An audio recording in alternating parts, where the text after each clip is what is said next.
Hello friends, आपल्या सर्वांची आवडती मालिका तुझ्या सोबतीने या मालिकेच्या आजच्या शनिवार 24 जानेवारीच्या एपिसोडमध्ये एक खूप भारी ट्विस्ट आला आहे. आजच्या एपिसोडमध्ये आपण पाहू की नुपूरने मल्हारची टेस्ट पास केली आहे. नुपूर तिचा डबा घ्यायला परत आली. मल्हारने तिला विचारलं, हे जेवण तूच बनवलंय का?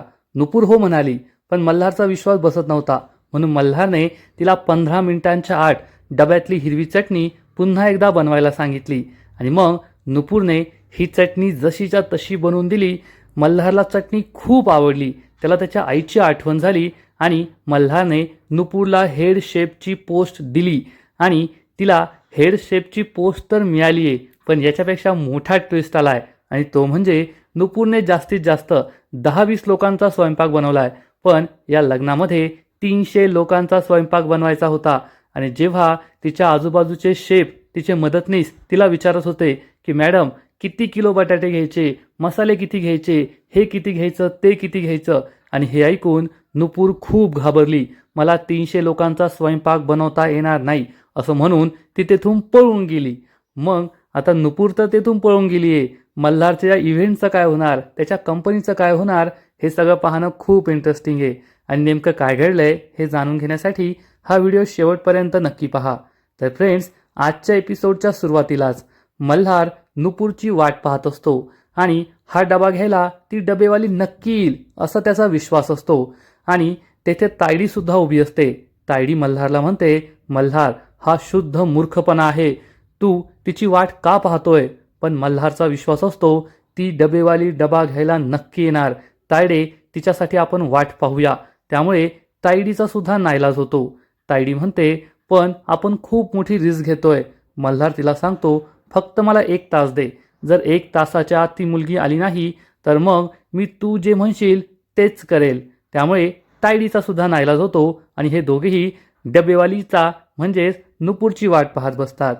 तर इकडे नुपूर आपल्या सगळ्या डबेवाल्या कॉन्टॅक्ट्सला कॉन्टॅक्ट करत असते आणि त्यांना विचारते, मला ॲडव्हान्स मिळेल का?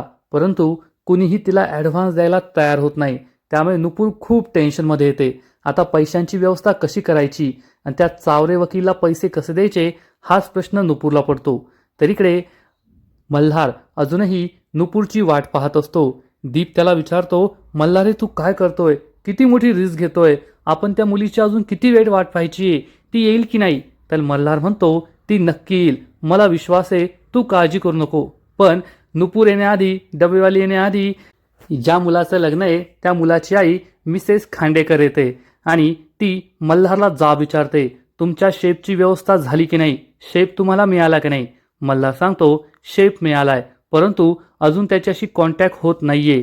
हे ऐकून मिसेस खांडेकर खूप चिडते आणि म्हणते, मिस्टर खानविलकर, हे खूप अति होतंय. लग्न फक्त 4 तासांवर येऊन ठेपलंय आणि अजून तुम्हाला शेफच मिळाला नाही, शेफशी तुमचा कॉन्टॅक्ट होत नाहीये. तर मल्हार म्हणतो, मॅम काळजी करू नका, शेफ मिळेल. शेफच्या हातची चव खूप भारी आहे, म्हणून आम्ही तिची वाट पाहतोय. मिसेस खांडेकर चिडून म्हणते, तुम्ही शेफची चिंता नका करू. आता तुम्ही तुमच्या स्टेटसची, तुमच्या करिअरची आणि सुमती इव्हेंटची चर्चा करा, त्याची चिंता करा. कारण जर वेळेत जेवण तयार झालं नाही ना तर मी तुमच्या कंपनीला टाळं लावेल. अशी धमकी देऊन ही मिसेस खांडेकर तेथून निघून जाते. मल्हारला जबर धक्काच बसतो. मल्हार आणि दीप दोघे खूप टेन्शनमध्ये येतात. दीप मल्हारला विचारतो, त्या मुलीला जर आठवलंच नाही की ती डब्बा येथे विसरून गेली आहे तर काय होईल? मल्हारला सुद्धा खूप भीती वाटते. तर इकडे नुपूर सुद्धा खूप टेन्शनमध्ये असते. तिला कोणाकडूनच ॲडव्हान्स मिळालेला नसतो आणि आता पैशांची व्यवस्था झाली नाहीये, तर त्या वकील चावरेला पैसे कुठून द्यायचे हा प्रश्न नुपूरला पडतो. नुपूर हाच विचार करत असते की मी त्या वकील चावरेला कॉल करून पाहू का, त्याला रिक्वेस्ट करू का, मुदतवाढ मागून घेऊ का? पैशांची व्यवस्था तर झाली नाहीये, मला त्याला फोन करावाच लागेल, त्याला रिक्वेस्ट करावीच लागेल असा विचार नुपूर करते. तर इकडे दीप आणि मल्हार हे दोघे अजूनही त्या मुलीची म्हणजेच नुपूरची वाट पाहत बसलेले असतात. दीप म्हणतो, मल्हार आपण वेळ वाया घालवतोय, आपण आधीच्या शेफला बोलून घेऊया ना. तर मल्हार म्हणतो, त्याची काही गरज नाहीये, मला पूर्ण गॅरंटी आहे की ती मुलगी नक्कीच डबे घ्यायला येथे येतच असेल. तेवढ्यात तायडी तेथे येते आणि म्हणते, त्याची वाट पाहून आता काहीच फायदा नाहीये, मिसेस खांडेकर आपलं लायसन कॅन्सल करणार आहेत. तर मल्हार तायडीला म्हणतो, तायडी ते एवढं सोपं नाहीये. तर तायडी म्हणते, तिच्यासाठी काही अवघड नाहीये. तुला माहिती आहे ना ती बाई किती मोठी आहे, तिचे किती मोठे मोठे कॉन्टॅक्ट्स आहे. ती फक्त एक कॉल करेल आणि आपलं लायसन्स रद्द होईल. मल्हार म्हणतो, ताई असं काहीच होणार नाही. तर तायडी त्याला म्हणते, मल्हार फक्त ते एका मुलीसाठी, त्या डबेवालीसाठी तू आपल्या इतक्या मोठ्या कंपनीला स्टेकवर ठेवतोय. आपल्या कंपनीला किती मोठा त्रास होऊ शकतो. काकूने किती मेहनतीने ही कंपनी उभी केली होती आणि तू तुझ्या हट्टापायी हे सगळं बर्बाद करायला निघालाय. पण मल्हार अजूनसुद्धा नुपूरची वाट पाहतच असतो. तर इकडे नुपूर जेथे बसलेली असते तेथे एक गरीब लहान मुलगी येते आणि म्हणते, ताई काही खायला मिळेल का, मला खूप भूक लागली आहे. नुपूरला तिची खूप दया येते आणि ती म्हणते, हो मिळेल ना.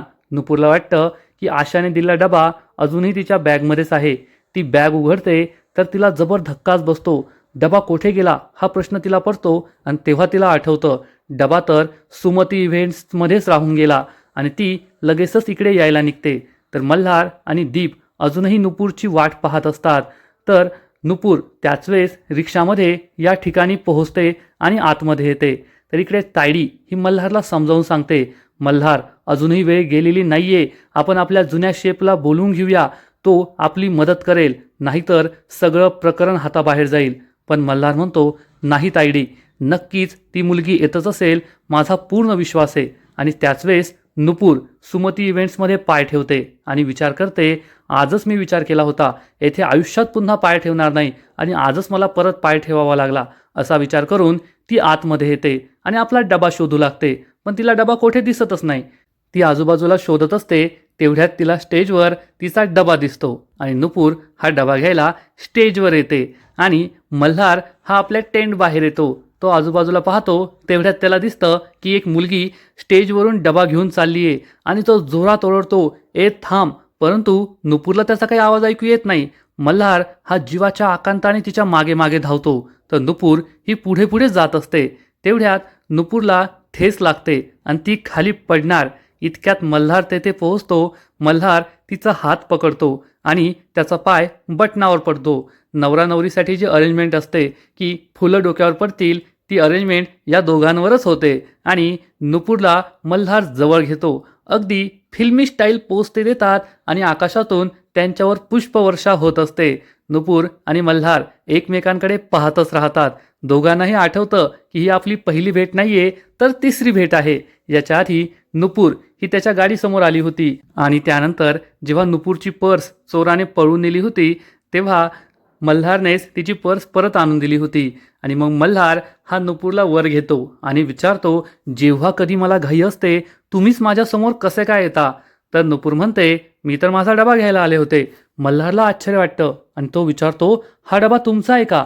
तर नुपूर म्हणते, हो हा डबा माझाच आहे. मल्हार विचारतो, काय प्रूफ आहे, पुरावा काय आहे. तर नुपूर विचारते, त्यात पुरावा काय, हा डबा माझाच आहे. मल्हार म्हणतो, मला पुरावा हवाय. नुपूर विचारते, तुम्ही कोण आहात. मल्हार सांगतो, मी मल्हार खानविलकर. हे ऐकून नुपूरला मोठा धक्काच बसतो. तिला आठवतं की काल कोमल तिला म्हणाली होती तेथे तुला एक प्राणी भेटेल. मल्हार खानविलकर, त्याच्या आजूबाजूला फिरकू नको, वाघोबा आहे तो, वाघोबा, त्या सुमती इव्हेंटचा मालक. नुपूर मल्हारला विचारते, तुम्ही येथील मालक आहात का. मल्हार हो म्हणतो. नुपूर त्याला सर अशी हाक मारते. तर मल्हार तिला म्हणतो, हा डबा तुमचाच आहे का. नुपूर म्हणते, हो माझाच आहे. मल्हार विचारतो, मग यातलं जे जेवण आहे ते सुद्धा तुमचंच आहे का. नुपूर म्हणते, आता डबा माझा आहे तर जेवण सुद्धा मीच बनवलेलं असेल ना. पण मल्हारचा विश्वास पटत नाही आणि मल्हार विचारतो, पुरावा काय आहे, आधी मला पुरावा द्या. नुपूर म्हणते, अहो सर, हा डबा पण माझा आहे आणि हे जेवण सुद्धा मीच बनवलंय. मल्हार म्हणतो, पुरावा काय. नुपूर खूप चिडते आणि म्हणते, एक मिनिटं, तुम्ही येथील बॉस आहात, माझे बॉस नाही. मग मी तुम्हाला कशाला पुरावा देऊ, मी येथून जातीये. असं म्हणून नुपूर जाऊ लागते. तर मल्हार तिला थांबवतो आणि म्हणतो, माझ्याकडे तुमच्यासाठी एक काम आहे. हे ऐकून नुपूर थांबते आणि तिला आठवतं की चावरेने आपल्याला धमकी दिली आहे. आज संध्याकाळी 7 वाजेपर्यंत त्याला पैसे द्यायचे आहेत आणि जर हे काम आपल्याला मिळालं तर चावरेचे पैसे आपल्याला देता येतील. असा विचार ती करते आणि मागे वळून पाहते आणि विचारते, काम, कसलं काम. मल्हार तिला काही सांगणार इतक्यात नुपूरला जियाचा कॉल येतो. जिया ही तिला फोनवर सांगते, आत्या येथे तो चावरे आलाय. हे ऐकून नुपूरला जबर धक्काच बसतो. जिया सांगते तो खूप आरडाओरडा करतोय आणि आजीसुद्धा घाबरलीये आणि ती त्याचं बोलणं नुपूरला फोनवर ऐकवते. चावरे हा खूप चिडलेला असतो आणि नुपूरच्या भावाला म्हणतो, तू माझे पैसे परत कधी देणार आहेस? भाऊ म्हणतो, मी तुम्हाला थोड्या दिवसात पैसे नक्की परत देईल. तर हा चावरे जोरात ओरडतो, तुला किती मुदतवाढ द्यायची रे अजून? माझे पैसे काय हवेला झाडाला लटकले होते काय? तुला मी दिले. मी माझे पैसे परत घेऊन राहणारच आणि मग मी काय करतो ते पहा. हे ऐकून आशा खूप घाबरलेली असते. नुपूर जियाला म्हणते, त्या चावरेला कॉल दे, फोन दे. जिया चावरेला फोन देते. नुपूर चावरेला विचारते, मी तुम्हाला सांगितलंय ना आज संध्याकाळपर्यंत तुम्हाला तुमचे पैसे मिळतील, मग तुम्ही माझ्या घरच्यांना का त्रास देताय? तर चावरे नुपूरशी खूप प्रेमाने बोलतो आणि म्हणतो, नाही मी कुठे त्यांना त्रास देतोय, मी तर फक्त माझे पैसे घ्यायला परत आलोय. तुम्हीच वायदा केला ना आणि आज संध्याकाळपर्यंत मी येथेच थांबतो. तुम्हाला भेटून आणि पैसे घेऊनच येथून निघून जाईल. हे ऐकून तिला मोठा धक्काच बसतो आणि त्याच वेळेस तायडी तेथे पोहोचते. ही मुलगी येथे आली, मल्हार तिची भेट व्हायला नको असा विचार ती करते, पण त्याच वेळेस तिला मल्हार सुद्धा दिसतो. आता काही फायदा नाही हे तायडीच्या लक्षात येतं. नुपूर चावरेला सांगते, मी तुमचे पैसे नक्कीच परत करेल आणि ती फोन कट करते. मल्हार तिला विचारतो, हे जेवण तुम्हीच बनवलंय याचा काय पुरावा आहे? आणि जर तुम्ही पुरावा देऊ शकला तर आमच्याकडे हेड शेफची पोस्ट आहे, ती तुम्हाला आज मिळू शकते. तेव्हा नुपूर काहीच बोलत नाही. नुपूर ही विचारच करत असते. मल्हारला वाटतं हे जेवण तिने बनवलेलं नाहीये. तर मल्हार तिला विचारतो, जर हे जेवण तुम्ही बनवलं नाहीये तर कुणी बनवलं ते मला सांगा, हवं तर मी तुम्हाला कमिशन देतो. तर नुपूर विचारते, किचन कोठे? हे ऐकून मल्हारला आश्चर्य वाटतं आणि थोड्याच वेळात नुपूर ही या इव्हेंटच्या किचनपर्यंत पोहोचते. पण किचनमध्ये पाऊल ठेवण्याआधी ती स्वतःच्या पायातील सँडल बाजूला काढते, नमस्कार करते आणि आतमध्ये येते. एवढं मोठं किचन पाहून नुपूरला खूप छान वाटतं.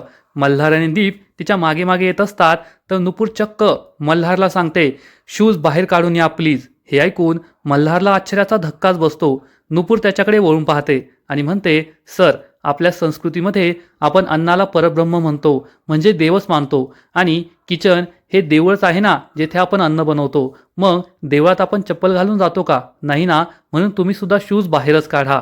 मल्हारला हे पटतं. मल्हार आणि दीप हे दोघेही शूज बाहेर काढतात. नुपूर विचारते, हे जेवण मीच बनवलंय, हे तुम्हाला कसं पटवून द्यायचं? तर मल्हार सांगतो, त्या डब्यामध्ये जी हिरवी चटणी होती ना ती तुम्ही 15 मिनिटांच्या आत जशीच्या तशी मला बनवून दाखवायची, मग हेड शेफची पोस्ट तुमची. हे ऐकून नुपूरला आनंद होतो. नुपूर म्हणते, ठीक आहे सर. तर मल्हार दीपला म्हणतो, त्यांना हँड ग्लोव्ज दे.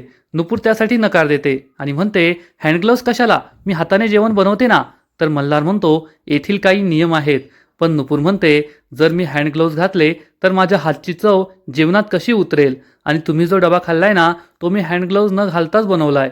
मल्हारचा नाईलाज होतो आणि मल्हार म्हणतो, ठीक आहे, तुमच्याकडे 15 मिनिटं आहेत, तुम्ही ती हिरवी चटणी बनवायला घ्या, तुमची वेळ सुरू झाली आहे. आणि नुपूर ही हिरवी चटणी बनवायला घेते. सगळ्यात आधी ती नारळ जोरात फोडते, नारळातील बाणी बाजूला काढते आणि हा नारळ खोवते. मल्हार आणि दीप तिच्याकडे पाहतच असतात. नुपूर त्यांच्याकडे पाहते तर दोघेही नजरा वळून घेतात.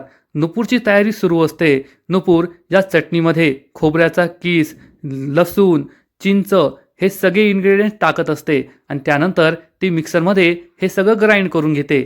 10 मिनिटं होतात आणि नुपूरची तयारी झालेली असते. नुपूर यामध्ये पाणी टाकते आणि तिची चटणी बनवण्याची तयारी सुरूच असते. तर इकडे तायडीचे बाबा तिला म्हणतात, त्या मुलीने तुझा अपमान केला, आत्ताच्या आत्ता तिला बाहेर हाकल. तर तायडी म्हणते, गप बसाव तुम्ही, मल्हारने तिला आतमध्ये नेलंय. बाबा म्हणतात, तू जर मल्हारला सांगितलं ना की त्या मुलीने तुझा अपमान केलाय तर मल्हार तिला आत्ताच्या आत्ता इथून हाकलून लावेल. तायडी म्हणते, मला आता गरज आहे ना, कारण जर त्या मुलीने चांगला स्वयंपाक बनवला तर हा इव्हेंट वाचेल, इव्हेंट वाचला म्हणजे ही कंपनी वाचेल, आणि जर कंपनीच नाही वाचली तर माझं काय होईल? या कंपनीवर राज्य करण्याचं, या कंपनीची खरी मालकीन बनण्याचं माझं स्वप्न मोडून जाईल. त्यामुळे वेळ आल्यावर गाढवाचे सुद्धा पाय धरावे लागतात, त्यामुळे मी काही बोलत नाहीये. तर बाबा म्हणतात, पण एक लक्षात ठेव, ज्या मुलीला तू गाढव समजते ना ती मुलगी जर वाघीण निघाली आणि जर तिने तुलाच तोंडात घेतलं, जबड्यात घेतलं, तर वाघिणीच्या जबड्यातून सुटणं काही सोपं नसतं. हे ऐकून तायडी खूप चिडते. तर इकडे मल्हार हा दीपला सांगतो, तू बाहेर जाऊन बाहेरची तयारी पहा, आणि दीप तेथून निघून जातो. गॅस चालू करताना नुपूर ही गॅसला नमस्कार करते, पाया पडते. मल्हार हे सगळं पाहत असतो. मल्हार नुपूरला म्हणतो 10 मिनिटं झालीत, फक्त 5 मिनिटं बाकी आहेत. तर नुपूर म्हणते सगळी तयारीसुद्धा झाली आहे, 5 मिनिटात चटणी बनेल, तुम्ही काळजी करू नका. आणि ती आपलीच चटणी बनवत असते. ती तेल गरम करते, त्यात जिरे मोहरी टाकते, मिरच्या टाकते, त्यामुळे मोठा ठसका होतो आणि हा ठसका मल्हारला सुद्धा लागतो. मल्हार जोरजोरात खोकतो. तर नुपूर त्याला म्हणते सर तुम्हाला ठसका लागलाय, एकतर तुम्ही बाहेर जा नाहीतर पाणी प्या. मल्हार म्हणतो आय एम ओके, तुम्ही ती चटणी बनवा. नुपूर ही चटणी बनवत असते. पण मल्हारला खूप ठसका लागलेला असतो आणि तो तसाच खोकत असतो. नुपूर या कढईत असलेल्या मिरच्या बाहेर काढून घेते. मल्हारला आश्चर्य वाटतं आणि मल्हार विचारतो तुम्ही या मिरच्या का बाहेर काढताय? मिरच्या बाहेर काढायच्या होत्या तर टाकल्यास कशाला? नुपूर त्याला समजावून सांगते सर जेवण असो की आयुष्य, कोणत्याही गोष्टीचा अतिरेक हा चुकीचा असतो आणि स्पेशल जेवण असंच नाही ना बनत, काहीतरी ट्रिक असतेच ना. मल्हारला ही गोष्ट पटते. मल्हारला ठसका येतच असतो. नुपूर त्याला म्हणते सर तुम्ही घोटभर पाणी प्या, तुमचा ठसका जाईल. मल्हार म्हणतो ठीक आहे आणि तो पाणी प्यायला बाजूला येतो. मल्हार घोटभर पाणी पितो, त्याचा ठसका जातो आणि तो घड्याळाकडे पाहतो तर 15 मिनिटं झालेली असतात. तो म्हणतो वेळ संपली आहे. नुपूर त्याच्यासमोर एका बाऊलमध्ये ही चटणी घेऊन येते आणि म्हणते माझी चटणी सुद्धा झाली आहे. मल्हार तिच्याकडे आश्चर्याने पाहतो. तो ही चटणी हातात घेतो आणि चटणी टेस्ट करतो आणि ही चटणी टेस्ट करताच पुन्हा एकदा त्याचे डोळे बंद होतात आणि त्याला त्याच्या आईच्या हातची चटणीची आठवण येते. आईच्या हातची चवच आठवते आणि मल्हारच्या डोळ्यामध्ये पाणी येतं. ही गोष्ट नुपूर पाहते आणि विचारते काय झालं सर, तुमच्या डोळ्यात पाणी, चटणी तिखट झाली आहे का? तर मल्हार सांगतो नाही चटणी तिखट झाली नाहीये. नुपूर विचारते मग काय झालं, तुमच्या डोळ्यात पाणी का आलं? तर मल्हार म्हणतो that is none of your business, असं म्हणतो जाऊ लागतो. तर नुपूर विचारते मग मी एवढं तर विचारू शकते ना, तुम्हाला चटणी आवडली का, तुम्हाला प्रमाण मिळालं का? तर मल्हार म्हणतो हो, तुम्ही बाकीची तयारी करायला घ्या. नुपूर विचारते याचा अर्थ ही नोकरी मला मिळाली? मल्हार म्हणतो हो, तुम्हाला ही नोकरी मिळाली, मी तुम्हाला मेन्यू पाठवतो, तुम्ही लगेचच तयारी करायला घ्या पुढची. नुपूरला खूप आनंद होतो. मल्हार या चटणीचा बाऊल तेथे ठेवून जाऊ लागतो, पण हा बाऊल खाली पडणार इतक्यात नुपूर तो बाऊल झेलते.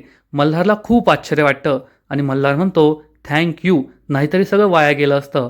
तर नुपूर पुन्हा एक डायलॉग मारते सर आयुष्यात असंच असतं ना, एकाने चूक करायची आणि दुसऱ्याने ती चूक सावरायची, याला तर टीम वर्क म्हणतात. मल्हारला खूप आनंद होतो आणि मल्हार म्हणतो ठीक आहे, तुम्ही पुढची तयारी करायला घ्या, मी तुम्हाला मेनू पाठवतो. नुपूर खूप खुश होते. इकडे दीप हा जियाला सांगतो ती मुलगी कमाल आहे, त्या मुलीने चक्क मल्हारला चपला बाहेर काढायला सांगितल्या. जियाला आश्चर्य वाटतं आणि ती विचारते आणि दादाने ऐकलं? दीप सांगतो मग काय करणार, ऐकावं तर लागेल. मला तर असं वाटत होतं की मल्हार तिची नाही तर ती मल्हारची परीक्षा घेतीये. जिया म्हणते अरे यार ती मुलगी तर कमाल दिसतीये, तिला तर भेटावंच लागेल आणि ती लगेच किचनमध्ये तिला भेटायला येते. तर इकडे मल्हारला दिसतं की नुपूरच्या हाताला चटका बसलाय. मल्हार नुपूरला म्हणतो म्हटलं होतं ना ग्लव्ज घाल, पाहिलं ना हाताला चटका बसलाय. तर नुपूर म्हणते जाऊ द्या ना सर, चटका माझ्या हाताला बसलाय, माझ्या जिद्दीला नाही.